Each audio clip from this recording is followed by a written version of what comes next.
Assalamualaikum warahmatullahi wabarakatuh. Selamat datang kembali di channel Papano Trading Guide.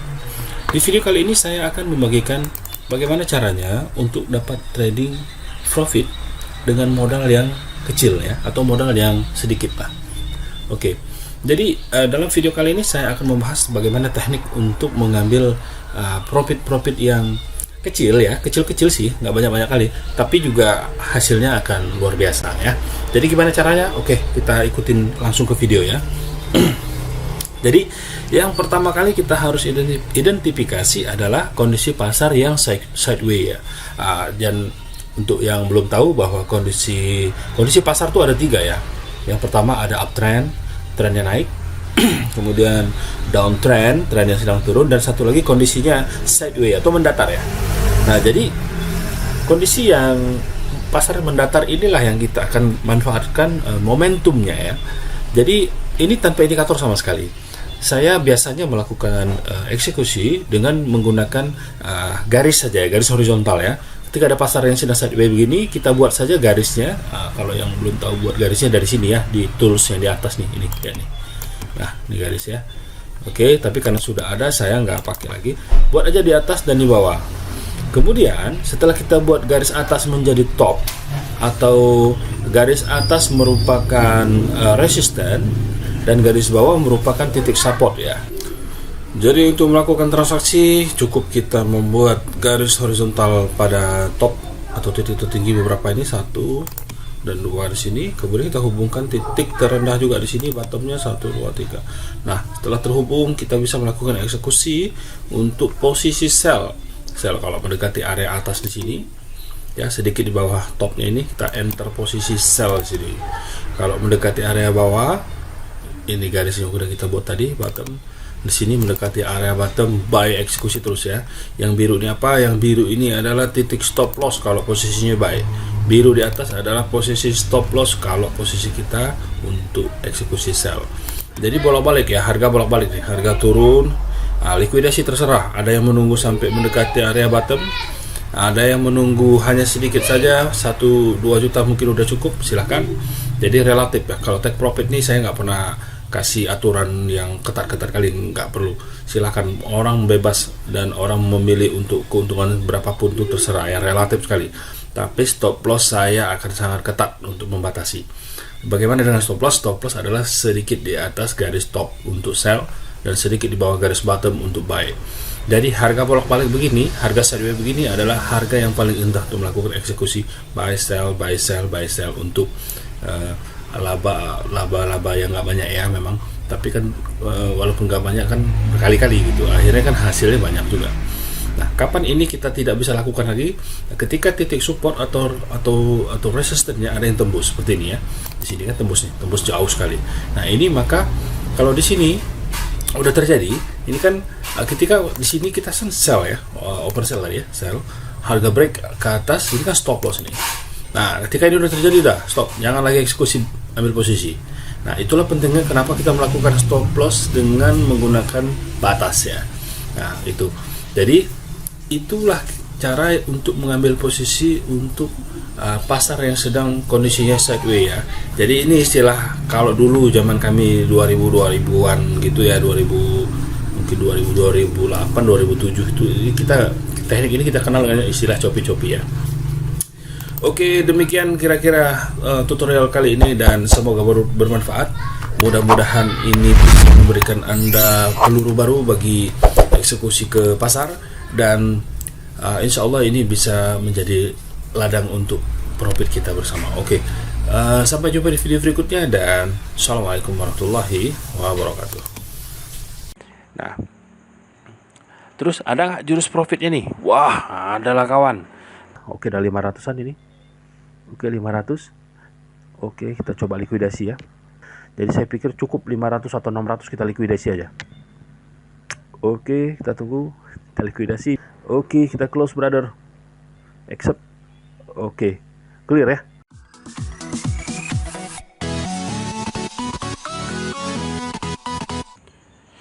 Assalamualaikum warahmatullahi wabarakatuh. Kembali lagi di channel Papano Trading Guide. Kali ini saya akan mengulas tentang satu hal yang sangat penting, yaitu rilis data ekonomi di Amerika Serikat yang hanya terjadi sekali saja dalam sebulan, yang menjadi 1 menit yang sangat berharga. Oke, data apa yang dimaksud? Nah, data itu adalah non-farm payroll. Ya, jadi data non-farm payroll ini merupakan data yang dirilis oleh lembaga di Amerika Serikat mengenai jumlah pendapatan pekerja di semua sektor di Amerika Serikat kecuali pertanian. Jadi Amerika Serikat itu memang dominannya industri ya. Beda dengan kita. Kalau di kita masih dominannya pertanian. Tapi di Amerika dominannya adalah industri. Oke. Lah, kok penting ini? Nah, begini. Data ini akan sangat penting dan sangat berpengaruh terhadap pergerakan dolar Amerika Serikat sendiri. Jadi, kenapa ini data penting? Karena memang merefleksikan kondisi ekonomi AS secara umum. Jadi, mencerminkan kesehatan ekonomi di Amerika Serikat. Terus, apa sih dampaknya ke pasar? Wah, dampaknya ini luar biasa nih, brother. Ini sangat signifikan. Jadi, jika data ini dirilis positif, maka kecenderungan dolar Amerika Serikat akan sangat menguat. Namun juga begitu sebaliknya. Jadi jika data ini dirilis dia negatif, maka akan sangat berpengaruh buruk bagi dolar Amerika Serikat. Jadi yang akan menjadi pasangannya akan menguat. Misalnya ketika dirilisnya positif, dolar Amerika menguat, maka emas akan cenderung turun. Mata uang lain juga begitu, yang berpasangan dengan dolar. Euro misalnya, pound sterling, Australia dollar, ya itu akan drop jika ini datanya menguat. Namun sebaliknya, jika data ini dirilis negatif, maka dolar Amerika yang akan melemah.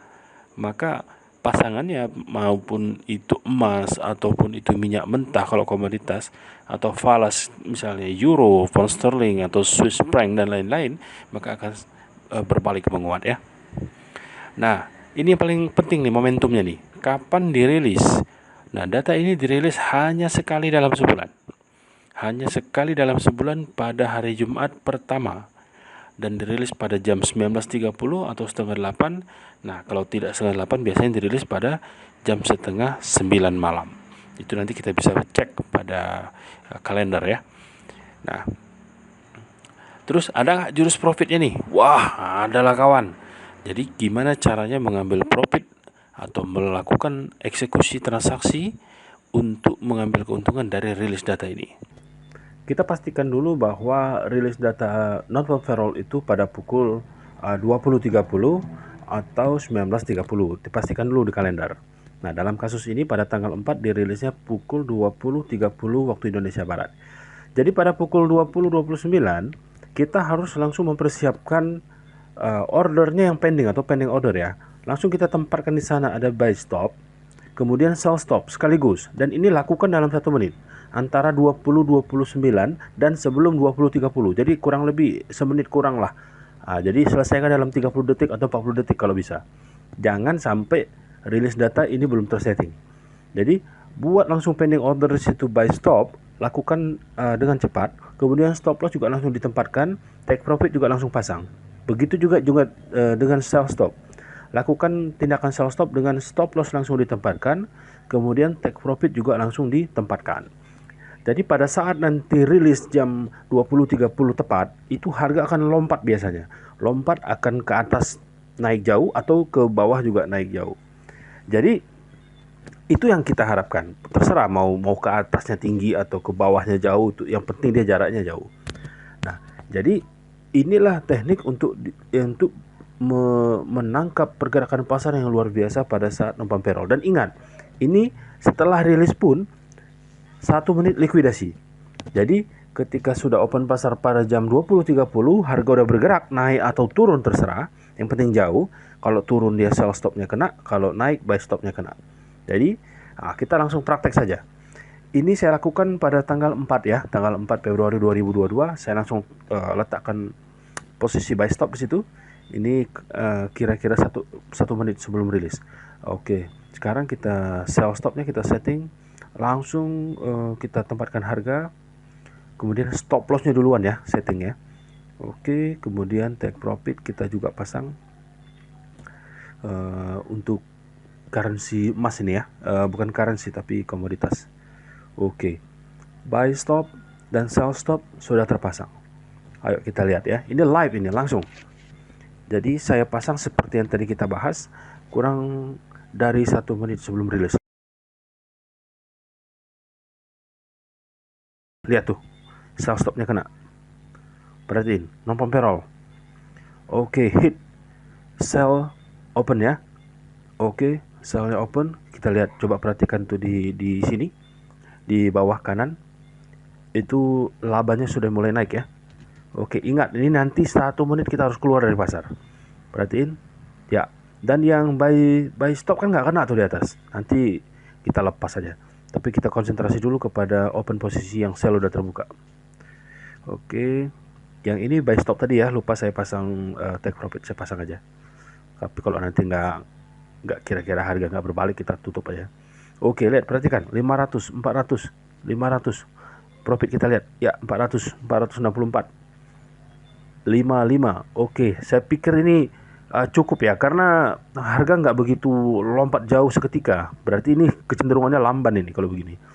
Maka saya pikir likuidasi di 500 atau 600 sudah cukup ya, karena harga nggak melesat cepat dalam hitungan detik. Tapi pun ingat ya, 1 menit harus keluar dari pasar. Oke, kita tunggu sedikit lagi, karena saya hitung masih belum 1 menit ini. Kita tunggu aja dulu. Oke. Jadi ketika kita harga berbalik pun ini kan tetap ada stop lossnya kita udah buat, jadi aman. Oke, kita coba dulu ya. Oke, udah 500-an ini. Oke, 500. Oke, kita coba likuidasi ya. Ini kalau dia melesat cepat harusnya bisa lebih, tapi ini kayaknya nggak sekencang biasanya. Jadi saya pikir cukup 500 atau 600 kita likuidasi aja. Oke, kita tunggu. Kita likuidasi. Biasanya harga hektik ya, atau harga cepat begini untuk bisa likuidasi agak lambat sedikit, tapi nggak apa-apa lah. Oke, kita close brother. Accept. Oke, clear ya, clear posisi.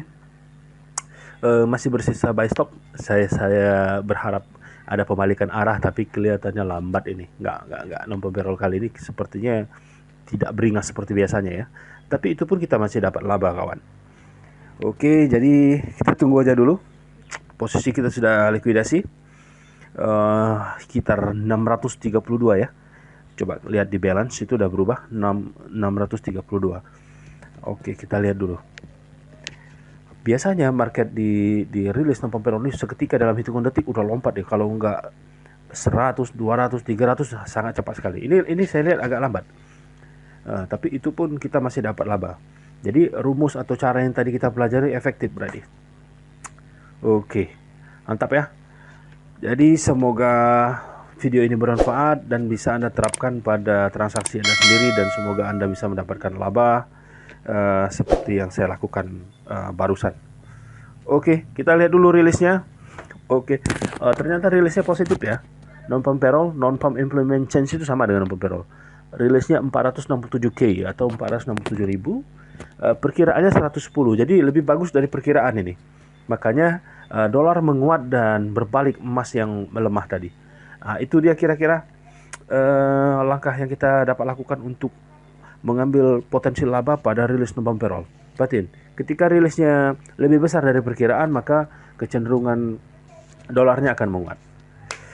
Oke, saya pikir itu untuk video kali ini, dan jika ini bermanfaat, tentunya silakan subscribe, dan semoga kita dapat laba di kesempatan berikutnya secara terus-menerus dan konsisten. Assalamualaikum warahmatullahi wabarakatuh.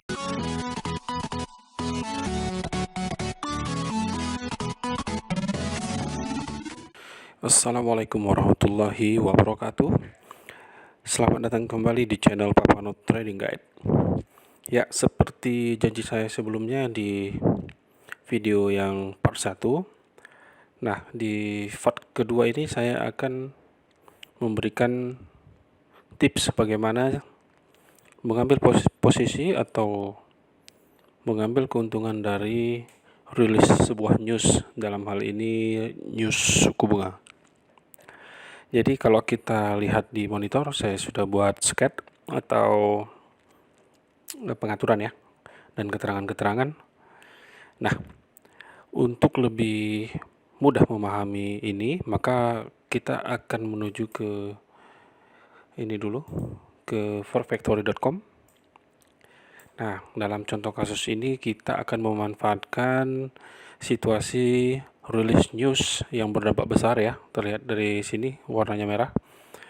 Nah, di sini kita lihat di tanggal 7 hari Rabu tanggal 7 pukul 9 pagi, dan rilisnya di negara New Zealand, kemudian high impact ya, merah, dan datanya adalah official cash rate atau suku bunga.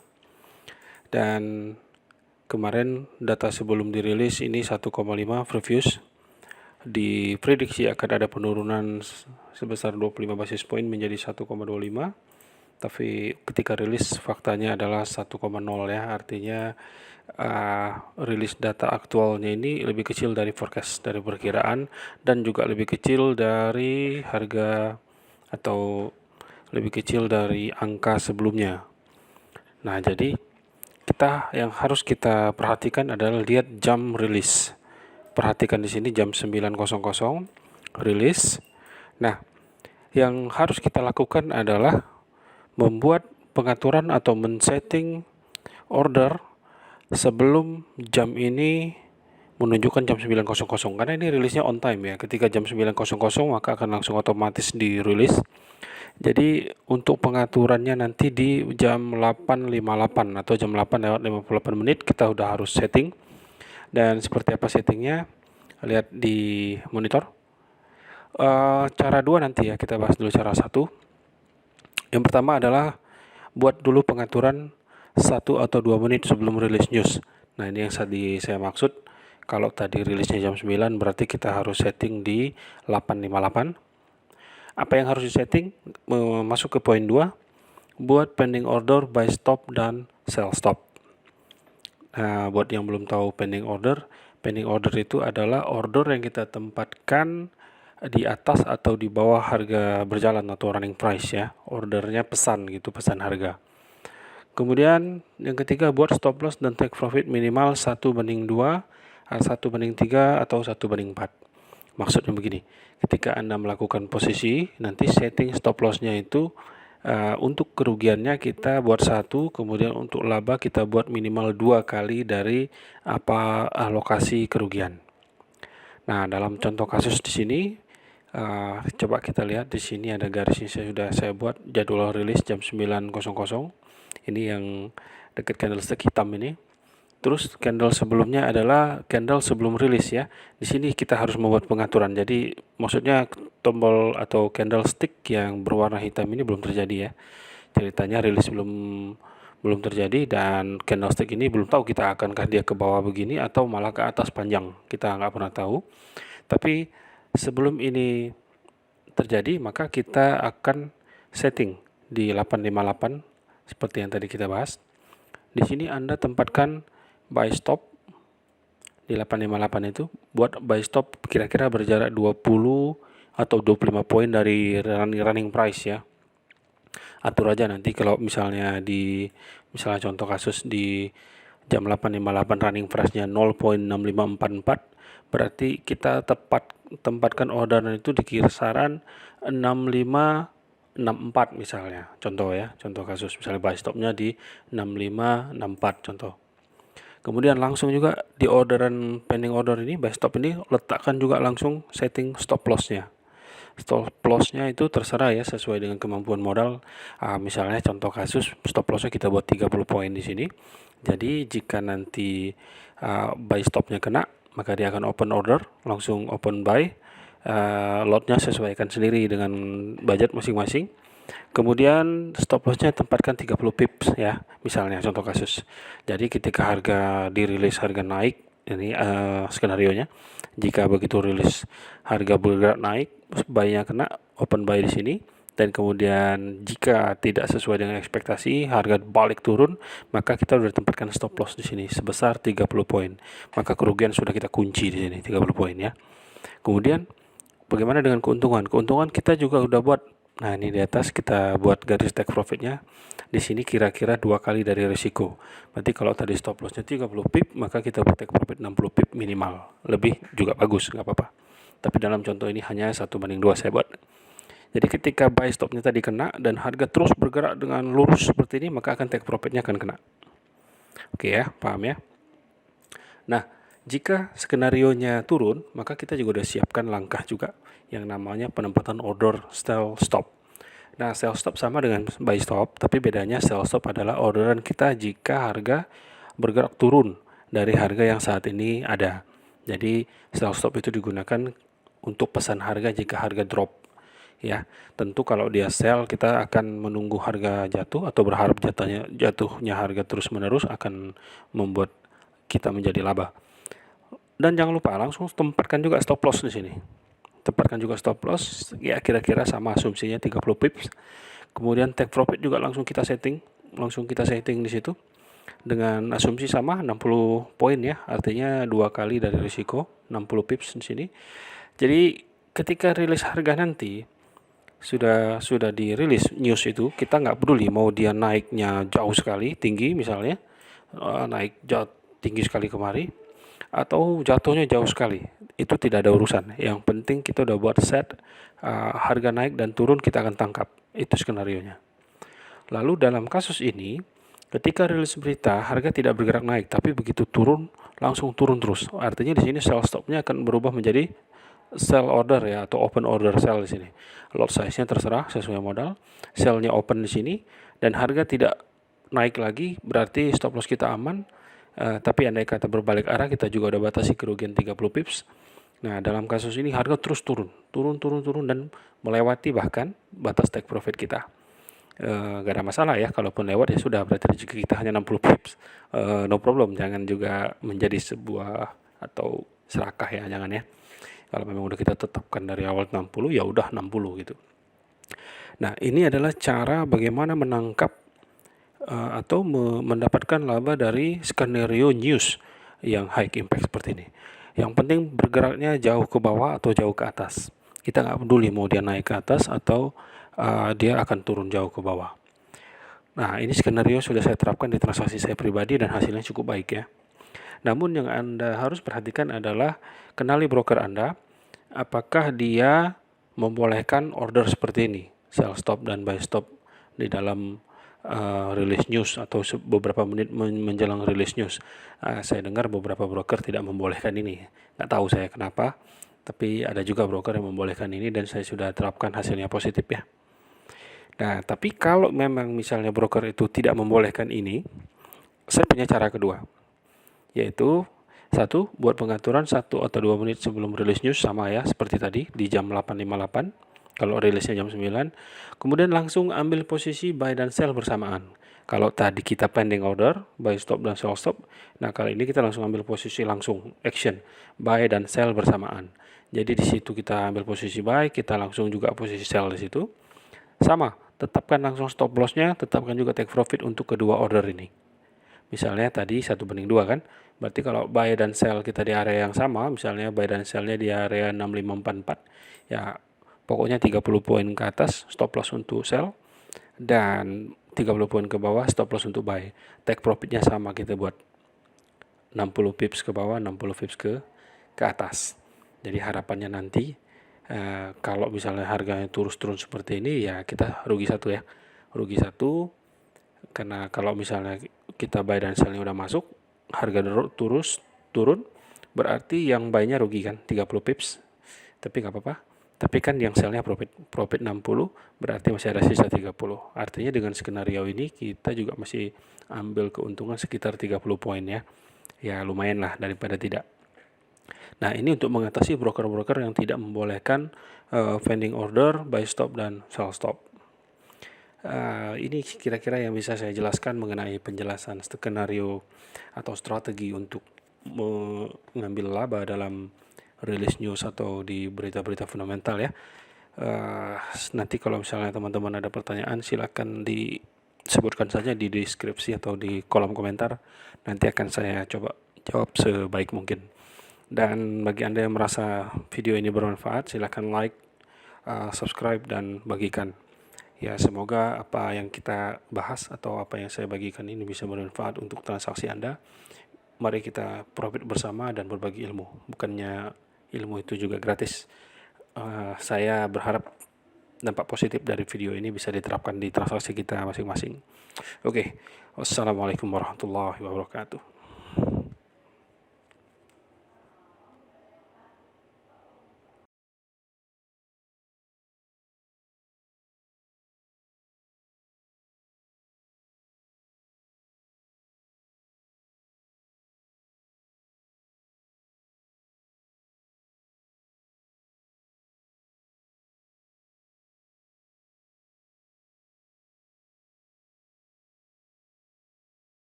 Kita akan membahas mengenai bagaimana melakukan atau menentukan posisi beli dan jual dengan akurat.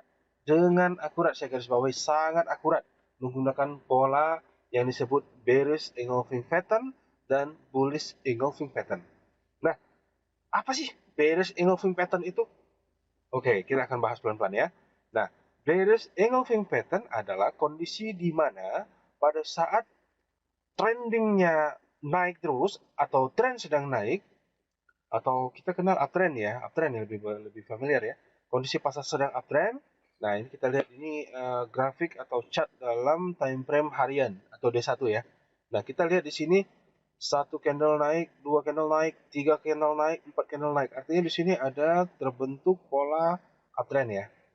Nah, kemudian pada puncak uptrend ini yang saya beri tanda angka 1, di hari berikutnya di candlestick yang saya beri angka 2, nah, body atau high dan low beserta body dari candlestick yang saya beri angka 2 ini menutupi keseluruhan dari candlestick yang sebelumnya yang ada tanda 1. Angka 1 maksud saya. Jadi kondisi seperti inilah yang disebut pembalikan ya. Kondisi pembalikan. Artinya inilah kondisi yang mana disebut pola bearish engulfing pattern. Artinya jika terjadi kondisi seperti ini, kecenderungan pasar pada hari berikutnya downtrend atau turun. Oke, dapat ya? Nah, jadi ketika terbentuk pola yang seperti ini, terbentuk candlestick yang lebih panjang menutupi high dan low dari candle sebelumnya yang uptrend, kemudian ditutup melemah. Sini ditutup melemah ya, kenapa candlenya putih? Ini karena ditutup melemah. Kalau dia yang kosong atau hitam ini, itu karena dia ditutup menguat. Nah, jadi kondisi inilah yang disebut dengan kondisi bearish engulfing pattern. Nah, jadi jika menemukan pola seperti ini, maka di hari berikutnya saya biasanya akan melakukan posisi sell atau sell position ya. Open sell posisi, lotnya ya terserah lah, itu tergantung modal kita masing-masing. Yang jelas arah pasar kecenderungan turunnya tinggi sekali. Oke, kita lihat di hari berikutnya setelah angka 2, harga ditutup menguat memang, tapi kan rendah sekali walaupun ditutup menguat tipis sekali. Kemudian hari berikutnya turun sampai malah membentuk pola bearish ya. Artinya ini harga turun terus membentuk pola bearish atau pola trend turun. Nah, itu penjelasan mengenai bearish engulfing pattern. Kemudian yang di bawah ada yang disebut bullish engulfing pattern. Nah, ini kebalikannya. Jadi ketika harga drop turun terus dalam beberapa hari, ini kecenderungan trennya kan turun nih. Melemah, dan satu ketika ada candlestick yang ditutup menguat. Ini yang saya beri tanda angka 2. Sama seperti yang di bearish engulfing tadi, tapi ini kondisinya terbalik. Nah, seluruh body angka 1 yang candlestick ada angka 1-nya di sini yang ditutup melemah atau downtrend ditutup oleh satu candlestick besar yang menutupi body semua secara keseluruhan dan ditutup menguat. Nah, inilah kondisi yang dikatakan bullish engulfing pattern. Dan setelah ini terbentuk, maka di hari berikutnya saya akan melakukan posisi beli. Ingat, hari berikutnya. Kenapa tidak di hari ini kita melakukan eksekusi? Karena kita masih menunggu close market. Oke? Close market. Close market adalah kita akan melihat bagaimana kondisi penutupan pasar pada hari itu. Bisa saja dia menguat begini kemudian ditutup melemah. Berarti tren turun sedang berlanjut dong. Berbahaya kalau kita melakukan pembelian di situ. Nah, jadi kita akan menunggu penutupan harga di sini. Jika sudah terjadi dan ditutup menguat, maka hari berikutnya di sini kita boleh melakukan posisi buy, atau saya beri tanda saja ya. Di sini posisi buy akan sangat bagus sekali untuk Anda entry point. Jadi kalau kondisinya seperti ini, apa yang kita lakukan?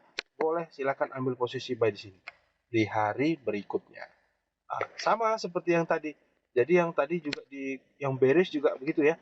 Jadi ketika harga sudah ditutup melemah di sini, ditutup melemah kemudian open ya hari berikutnya, Anda juga bisa mengambil posisi sell untuk bearish position. Nah, ini saya klik dulu posisinya sell. Oke. Di sini kita bisa lihat. Oke. Nah, kalau dia terbentuk pola bearish engulfing pattern, kesimpulannya, maka Anda bersiap-siap mengambil posisi sell. Tapi di hari berikutnya, ingat, hari berikutnya, bukan di hari yang sama. Karena kita khawatirkan kalau kita buru-buru sell di sini, misalnya di angka nomor 2 yang tadi bearish, yang saya khawatirkan adalah harga bisa berbalik ditutup menguat. Artinya itu tren akan berlanjut naik ya. Sell posisi ya mati kita. Oke. Jadi kalau sudah dipastikan close di bawah, kemudian hari berikutnya open pasar, you mau sell silakan. Oke. Sama kasusnya seperti bullish engulfing. Ketika harga atau tren sedang turun, kemudian terbentuk pola atau satu candlestick yang ditutup menguat. Nah, disinilah pembalikan terjadi. Makanya di hari berikutnya saya sampaikan kita bisa mengambil posisi buy. Take profit terserah, tergantung selera masing-masing. Baik, terima kasih.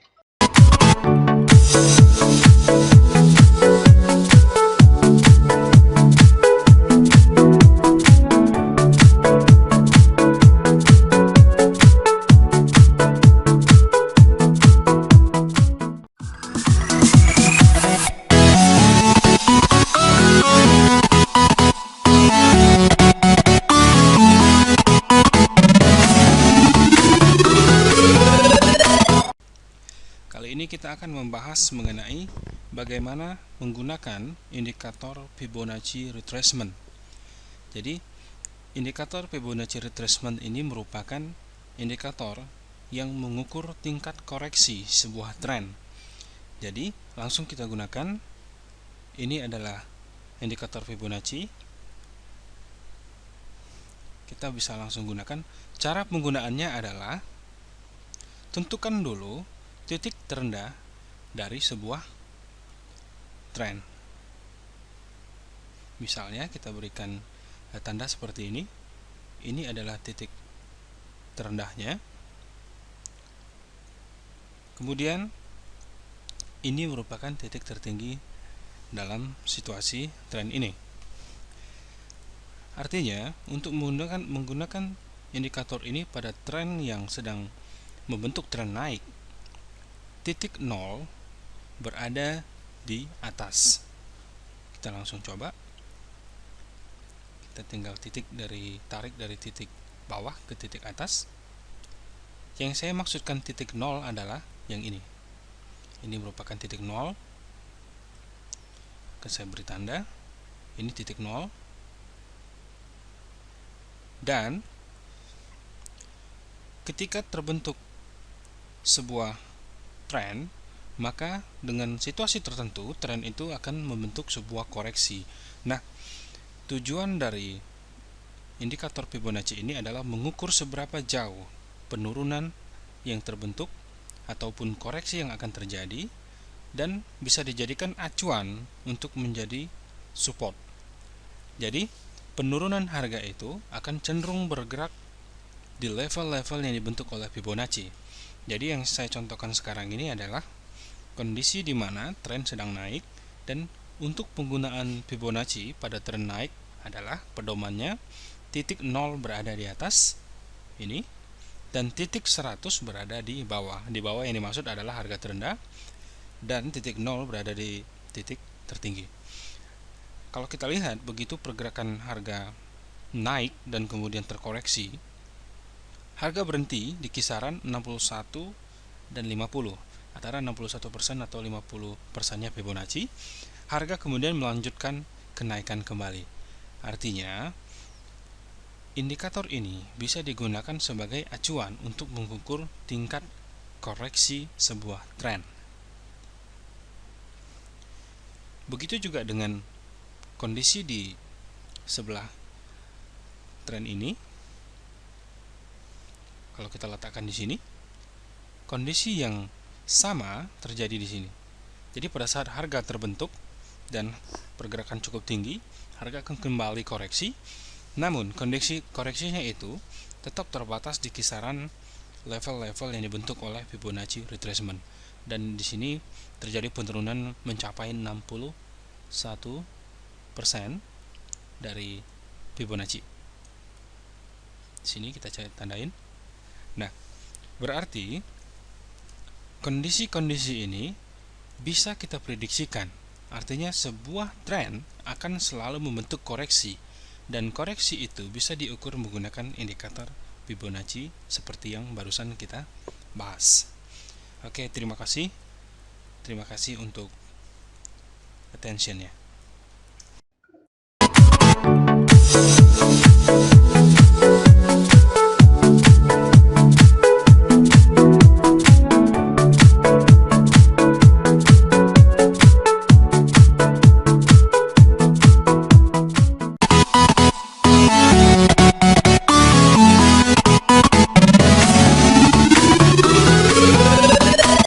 Bro, kali ini kita akan membahas mengenai hal yang sangat penting dan krusial. Kenapa begitu? Nah, dalam training kita sering sekali mengalami gagal dalam menentukan titik tertinggi atau terendah untuk entry posisi.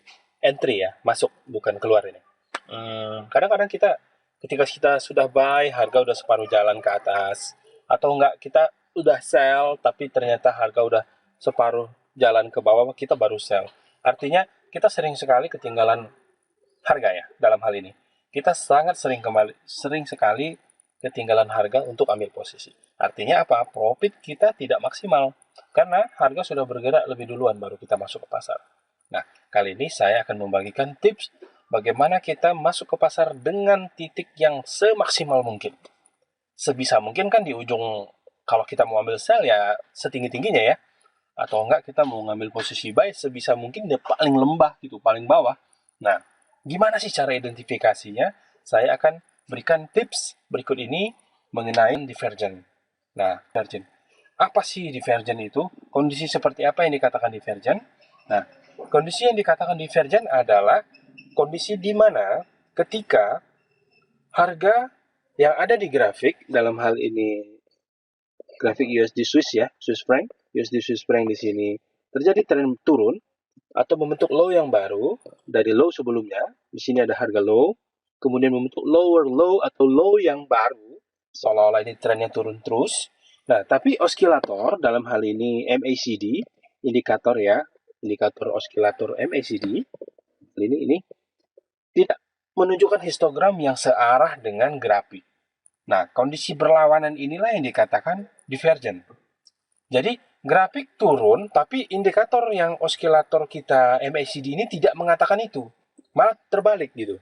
Nah, jadi lihat. Di sini ada titik low yang warna kuning di MACD. Kemudian dia ada titik low juga di sini. Tapi lebih tinggi ya. Artinya ini lower high. Jadi dia tidak sama dengan apa yang terjadi dengan grafik yang di atas.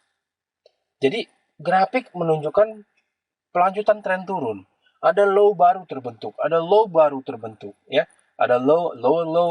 Nah, tapi untuk osilatornya di bawah, dalam hal ini MACD, tidak menunjukkan demikian, nggak searah mereka ini. Nah, jadi indikasi inilah yang disebut indikasi divergen terjadi. Nah, titik seperti ini adalah entry point yang paling bagus. Kalau ini sebelumnya turun, trennya turun, berarti di sini entry point untuk buy posisi ya.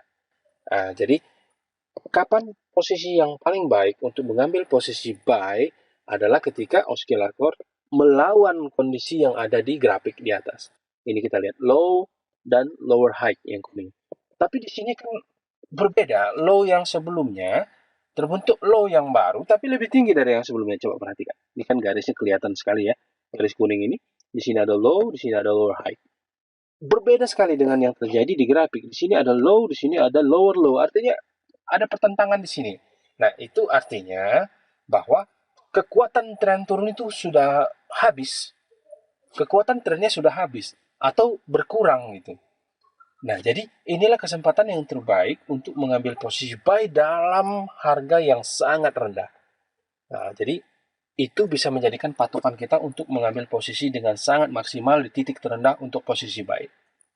Poinnya di situ ya, brother. Oke, jadi kalau misalnya nanti kalian masih ada pertanyaan yang katakanlah bingung, silakan nanti ditanyakan di komentar ya, kolom komentar bawah. Nanti kita akan bahas lebih lanjut untuk penjelasan dari pertanyaan kalian. Oke?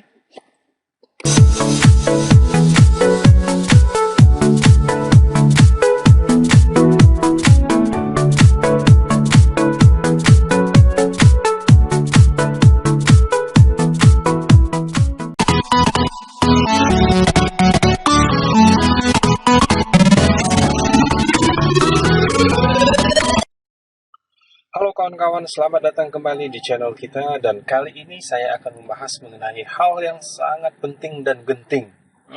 Kenapa begitu? Karena seringkali dalam trading kita kebingungan ya. Kebingungan dalam arti begini. Ketika kita sudah profit pun, kadang-kadang kita bimbang untuk kapan harus keluar pasar atau kapan harus melikuidasi posisi yang sudah profit. Nah, kali ini saya akan membahas mengenai bagaimana menentukan titik keluar dari pasar. Dalam hal ini take profit ya, bukan stop loss. Take profit yang maksimal. Artinya ya biasanya kita kalau kadang-kadang kan kalau kita sudah likuidasi kan, profitnya harusnya bisa berlanjut. Kita udah nyesal. Atau enggak kita udah likuidasi, harga drop lagi, kita senang gembira. Nah, tapi kan itu kan bimbang jadinya. Kalau kita keluar sekarang, apakah ini udah bagus atau tidak? Ataukah sudah tepat atau tidak? Kan kebingungan itu kan selalu menghantui kita dalam trading. Nah, kali ini saya akan memberikan tips bagaimana kita menentukan posisi keluar dengan maksimal. Artinya jauh dari yang namanya menyesal. Oke, kita langsung gali saat ini. Di monitor kita sudah lihat di sini ada yang namanya candlestick doji ya, atau doji candle yang di sudut kanan bawah, doji candle. Nah, apa sih doji candle itu? Nah, ternyata candlestick ini kan seperti yang sudah kita bahas, mempunyai pola-pola tertentu. Bentuk-bentuk yang dibentuk oleh candle itu sendiri mempunyai arti. Kali ini saya akan membahas mengenai doji candle. Nah, apa sih doji candle dan apa sih maknanya? Nah, doji candle itu adalah candlestick yang berbentuk tanda tambah ya, tanda tambah. Nah, tanda tambah kan gampang kita menandai apa sih doji? Doji adalah candlestick yang berbentuk tanda tambah. Nah, lantas apa sih maknanya atau apa sih gunanya mengetahui candle doji? Nah, doji itu sendiri adalah pola yang terbentuk pada candlestick yang mana ini mengindikasikan pembalikan arah. Jadi kalau dalam contoh kasus yang di monitor, ini kan trennya turun ya, sebelumnya turun. Anggap kita sudah sell duluan. Makanya sih saya tulis open sell pada saat tren turun. Nah, ketika sudah sell di posisi manapun itu, harga sudah turun kan sudah profit.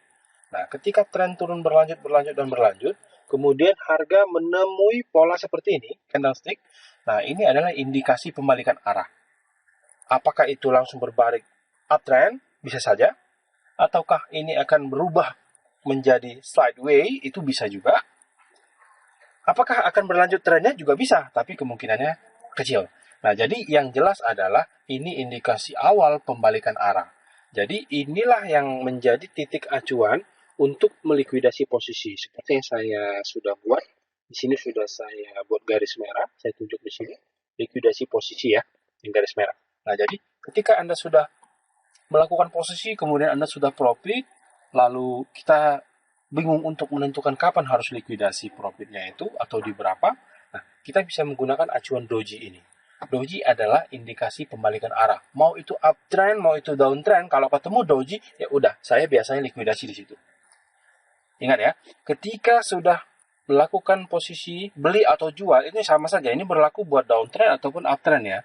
Ketika contoh kasus di sini adalah turun atau downtrend, harga pasar sudah turun dan turun terus, kemudian kita bingung melikuidasi di mana, tunggu doji.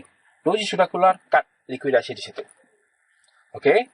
Nah, selamat menyaksikan dan selamat mencoba. Jangan lupa subscribe jika kamu suka video ini, dan like, kemudian share ya. Dan kita akan berikan video-video menarik lainnya. Terima kasih.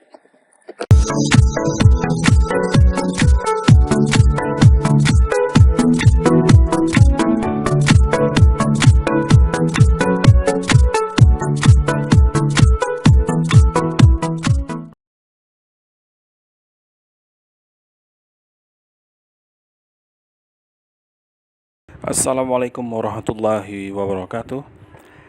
Selamat datang kembali di channel Papano Trading Guide. Sebelumnya saya mau menyampaikan mohon maaf karena cukup lama saya vakum dan baru bisa aktif kembali untuk mengupload atau memposting video karena kebetulan saya mempunyai tugas dan saya seorang ASN, saya di Mahkamah Agung. Kebetulan instansi saya sedang dalam proyek besar. Khusus untuk video kali ini saya akan mengupas mengenai dampak turunnya suku bunga New Zealand ya, atau RBNZ atau RBNZ, Reserve Bank of New Zealand, yang kemarin pada tanggal 7 melakukan pemotongan suku bunga dari 1,5% menjadi 1,0. Artinya ini ada pemotongan sebesar 50 basis point ya, atau 0,5. Dan langsung berimbas kepada pergerakan harga currency New Zealand US dollar yang seketika drop langsung 16. Sekitar ini kalau saya ukur dari mulai dirilis sampai dengan titik terendahnya kemarin sekitar 160 pip ya, kurang lebih 167 gitu, tapi kita bulatkan aja 160 pips. Nah, ini sangat luar biasa dan signifikan. 60 menit pertama kita lihat cukup drastis, lebih dari 100 poin. 60 menit berikutnya juga drop 50% kira-kira dari penurunan awal. Jadi ini signifikan sekali dampak dari turunnya suku bunga New Zealand ini. Dan saya akan coba mengupas apa sih data fundamental dan kenapa sih bisa membuat pergerakan harga pasangan currency itu bisa luar biasa dahsyat, gejolak di pasar. Oke, sebelum kita masuk ke dalam materi yang lebih detail, saya akan tunjukkan dulu. Ini adalah website yang bisa kita kunjungi, namanya forexfactory.com. Jadi di sini kita bisa melihat data yang hari-hari akan dirilis. Ini data ekonomi semua negara ya, semua negara yang kita transaksikan sehari-hari. Ada Australia dollar, Euro, New Zealand dan sebagainya. Nah, kalau dalam tampilan website ini kita akan mendapatkan beberapa poin penting. Satu yaitu waktu dirilisnya sebuah berita. Misalnya waktu itu mulai dari tanggal ya. Tanggal misalnya di sini tanggal 5 Agustus. Kemudian misalnya di sini ada jamnya, jam 5.30. Kemudian currency yang bersangkutan Australia dollar. impact. Impact ini maksudnya dampak ya. Kalau dia warnanya kuning berarti dampaknya lemah. Kalau dia merah seperti di bawah ini berarti dampaknya besar. Kemudian kalau coklat ini dampaknya medium atau sedang. Oke, kemudian di sini adalah nama dari data yang dirilis. Misalnya bank holiday kalau di atas, atau di bawah ada MI inflation gauge month per month ya, M per M. Kemudian di sebelah kanan ini folder open detail, atau detail ini ketika kita klik di sini akan ada definisi kemudian rilis data sebelumnya. Kalau kita lihat di sebelah kanan widget yang sebelah kanan, di sini sebelumnya dirilis tanggal 1 Juli, sebelumnya lagi Juni, sebelumnya lagi Mei. Berarti kita bisa simpulkan bahwa rilis berita ini per bulan ya. Oke. Kemudian Aktual ini adalah data yang dirilis secara real time, atau inilah yang kita tunggu, itu data aktual. Forecast di sini maksudnya adalah perkiraan. Perkiraan data itu akan dirilis seperti apa, angkanya biasanya muncul di sini. Kalau dia tidak muncul berarti tidak ada forecast di situ. Kemudian yang ini previous adalah data sebelum dirilis. Maksudnya sebelum dirilis adalah data yang dirilis bulan lalu. Oke, begitu kira-kira cara ngebaca rilis data di sini ya. Nah, terkait dengan tadi topik kita akan membahas mengenai suku bunga, khususnya di New Zealand. Maka kita akan lihat di tanggal 7, nih kita lihat ya, Wednesday, tanggal 7, hari Rabu ya, Wednesday hari Rabu. New Zealand merilis beberapa berita penting di jam 9 pagi.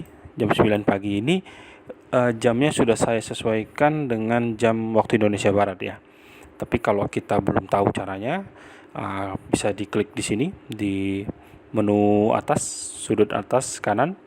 Kita klik yang ada gambar jam ini, kita klik, kemudian akan muncul pilihan di sini. Kita tinggal sesuaikan saja. Misalnya kalau kita di Jakarta atau Indonesia bagian barat ya, Medan ataupun Palembang, itu kan masih wilayah Indonesia bagian barat. Klik saja cari GMT plus 7, Bangkok, Hanoi, Jakarta itu sama. Oke, kemudian DST ini kita matiin aja, karena DST ini kayak summer, winter gitu kan. Nah, kita kayaknya nggak perlu lah. Terus time formatnya kita terserah mau buat AM, PM, atau 24 jam. Kalau saya pribadi lebih suka 24 jam. Kemudian setelah kita sesuaikan seperti ini, klik save. Oke, kemudian kembali ke kalender. Klik lagi kalender, akan muncul lagi. Nah, kita lihat lagi data yang tadi mengenai New Zealand ya. Kita lihat di sini ada 4 berita yang warnanya merah, seperti yang tadi kita bahas. Kalau warnanya merah itu berarti penting. Di sini ada official cash rate. Nah, ini suku bunga yang tadi kita bahas. Pada jam 9 pagi di hari Rabu, Wednesday 7, di bulan Agustus, hari Rabu, jam 9 pagi, New Zealand merilis suku bunga, dan berita ini berdampak merah atau high impact expected ya. Dampaknya signifikan.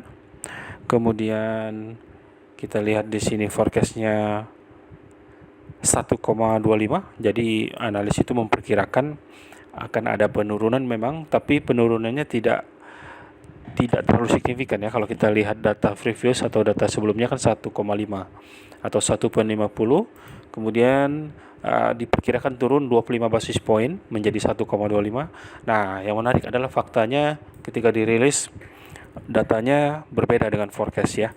Jadi angka yang dirilis yaitu 1,00%. Jadi disinilah letak shock atau dampak yang mengejutkan, karena kalau kita klik di sini detailnya, kita cari di bawah nanti usual effect. Nah, kita lihat, perhatikan di usual effect, actual greater than forecast. Maksudnya jika data aktual atau angka aktualnya itu dirilis lebih besar dari forecast atau perkiraan, harusnya itu bagus untuk currency-nya. Dalam hal ini New Zealand akan menguat.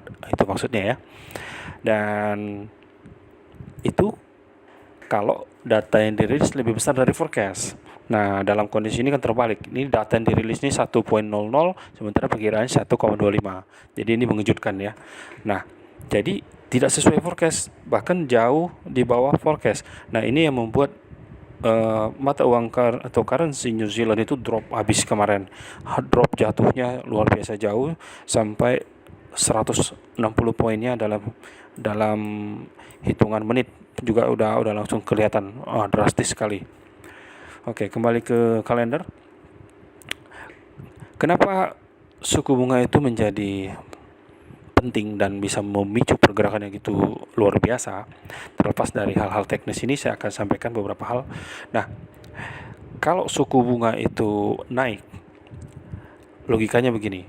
Ketika kita mencari bank untuk menabung, maka kita pasti memilih bank yang menawarkan suku bunga yang tinggi. Misalnya, Bank BCA menawarkan suku bunga kalau kita menabung 7%, Bank Mandiri 11%. Tentu 7 dengan 11 kan lebih tinggi 11. Berarti kalau kita menabung di Bank Mandiri akan mendapatkan bunga 11%. Kalau menabung di Bank BCA misal 7%, tentu orang akan lebih memilih bank yang menawarkan suku bunga tinggi. Jadi dia bisa menarik dana masuk. Itu maksudnya. Jadi ketika menarik dana masuk dalam hal ini mata uang New Zealand, maka ketika sentimennya positif dengan naiknya suku bunga, maka akan menarik dana masuk dari luar, bisa masuk ke dalam, dikonversi ke dalam bentuk New Zealand dollar, maka itu akan memicu buyer kan.